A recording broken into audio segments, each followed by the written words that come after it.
And reporting 1 million more people in Massachusetts will get access to the COVID vaccines tomorrow. So we know a lot of you still have questions about how they work. And here on a special Wednesday edition, and we appreciate this, is Dr. Daniel Korytskis, who is Chief of Infectious Diseases at Brigham and Women's Hospital. Doctor, thanks so much for joining us. We really appreciate it.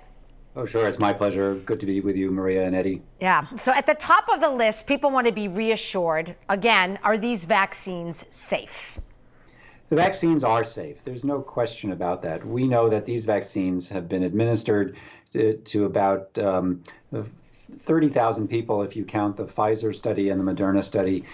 People will have a sore arm. A few people may end up getting a low-grade fever or maybe some chills that will all go away within a day. And there are no long-term effects of the vaccine. So, yes, these are safe vaccines. So, Dr. Korytskis says, as we've been reporting, people with certain medical conditions can sign up for the shot starting tomorrow. So how do we know that the vaccines are safe for those with specific medical conditions? Well, the vaccine trials specifically enrolled people with these medical conditions. In the Pfizer study, about 45% of people had a pre-existing medical condition that would be considered a comorbidity. A third of them were obese. And in the Moderna study, about 22% had a serious comorbidity as well. And there were no differences in either the safety or the effectiveness of the vaccine in those people. That's interesting. Some sites, as we know, some people are getting the Moderna vaccine, others are getting Pfizer. You hear reports from people saying, oh, the Moderna, the second shot made me feel lousy. No, the Pfizer shot, that made me feel lousy. So you're the expert. Is one brand better than the other for certain medical conditions? These are really equivalent vaccines. Obviously, they haven't been compared head to head, but the trials data look pretty much identical. There's no reason to choose one over the other. So many of the people already using prescription drugs and maybe multiple prescription drugs. So are there any medications they should avoid taking before or after the shot?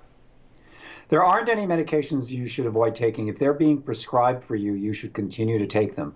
The only thing you might consider is if you don't already take Tylenol or Motrin, you should not specifically take them before the vaccine. It's okay to take them after the vaccine if you have symptoms. So let me just reemphasize what you just said. If you have a prescription, take your prescription and keep maintaining that regimen, right? Absolutely. Good, okay. There's no reason to interrupt any of your prescription medicines. But quickly, could the vaccines make those medications less effective?